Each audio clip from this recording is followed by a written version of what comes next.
Assalamualaikum warahmatullahi wabarakatuh. Bismillahirrohmanirrohim. Sebelumnya izinkan saya memperkenalkan diri. Saya Anissa Paraswati dengan NPM 2051040016 dari MBSE. Tujuan saya membuat video ceramah ini guna memenuhi tugas ujian akhir pengamalan praktik ibadah yang telah diberikan oleh Bapak dosen Dr. Matnasir Tajuddin, SEMSI. Alhamdulillahirabbil alamin. Wassalatu wassalamu ala asrofil anbiya'i wal mursalin sayyidina wa maulana Muhammadin wa ala alihi wa sahbihi ajmain, amma ba'du. Pertama-tama marilah kita panjatkan puji syukur kehadirat Allah Subhanahu wa taala yang telah memberikan beribu-ribu kenikmatan sehingga pada hari ini saya dapat memberikan sedikit ceramah, dan saya ucapkan terima kasih kepada teman-teman dan Bapak dosen yang telah menyempatkan menonton video ceramah saya ini tanpa satu halangan apapun untuk menonton video ceramah yang insya Allah dimuliakan oleh Allah Subhanahu wa taala. Salawat serta salam semoga selalu terlimpahkan kepada Nabi Muhammad SAW yang telah banyak mengajarkan kepada kita tentang keikhlasan. Ya, ceramah saya hari ini bertemakan tentang ikhlas. Ikhlas merupakan salah satu sunnahnya.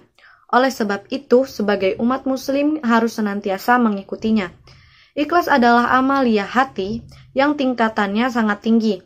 Berbeda dengan sabar, ikhlas akan terlihat setelah terjadinya suatu amal. Orang yang ikhlas dalam beramal adalah mereka yang merasa seolah-olah tidak melakukan amal itu. Ikhlas bisa saja dianalogikan dengan bekerja tanpa meminta upah. Saking tingginya amalan ini, ibadah yang mengharapkan surga belum terhitung ikhlas, sebab masih mengharapkan upah dari Allah Subhanahu wa taala. Namun, tingkatan tersebut sudah sangat tinggi dibandingkan dengan orang awam. Bukan berarti beramal dengan mengharap surga dan takut neraka itu tidak baik. Imam Ghazali menjelaskan bahwa beramal mengharapkan surga hukumnya sah dan bagus serta berfaedah diterimanya suatu amal. Imam Ghazali juga menyebutkan hakikat ikhlas adalah kemurnian niat dari hal-hal yang dapat memotorinya. Sholat ya sholat saja, makan ya makan saja, pergi ya pergi saja. Begitupun juga dengan ibadah. Ibadah ya ibadah saja tanpa memikirkan hal-hal lain. Allah Subhanahu wa taala berfirman pada surat Al-Bayyinah ayat 5 yang berbunyi, padahal mereka itu hanya diperintah menyembah Allah dengan ikhlas menaatinya semata-mata karena menjalankan agama, dan juga agar melaksanakan sholat dan menunaikan zakat. Dan demikian itulah agama yang lurus atau benar. Nah, dari ayat tersebut kita tahu bahwa betapa tingginya derajat sifat ikhlas. Dengan ikhlas semua orang dengan profesinya masing-masing telah menjadi sufi, atau orang yang memiliki hati yang bersih.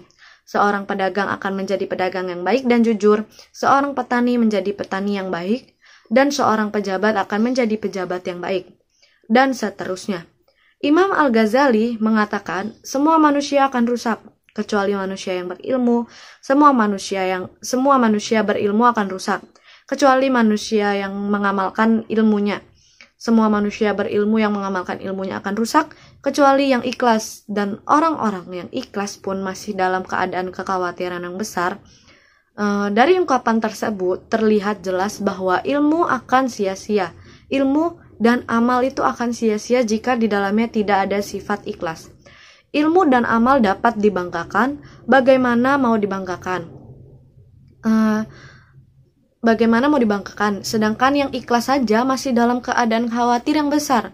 Nah, jadi mulai saat ini kita tanamkan rasa ikhlas yang kemanapun kita akan pergi.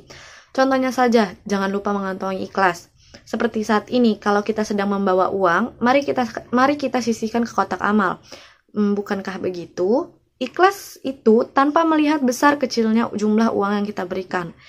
Misalkan kita praktikkan ya, nanti suatu saat, misalkan kita ambil uang di dompet tanpa melihat, lalu masukkan ke dalam kotak amal. Nah, jangan meraba-raba besaran uang, jangan juga diingat-ingat tadi uang yang lebih kecil itu kita taruh di atas atau di bawah. Ya, ingat pesan Imam Al-Ghazali, sifat ikhlas mempunyai prinsip dan hakikat. Jika sudah mencari-cari alasan, prinsip tersebut itu akan hilang. Demikian yang bisa dapat saya sampaikan tentang kultum ikhlas. Semoga ada manfaat dan bisa kita terapkan dan diambil dalam kehidupan sehari-hari. Mungkin itu saja yang dapat saya sampaikan. Kurang lebihnya saya mohon maaf. Kepada Allah saya mohon ampun. Wallahumma fiq ila aqwamit thoriq. Wassalamualaikum warahmatullahi wabarakatuh.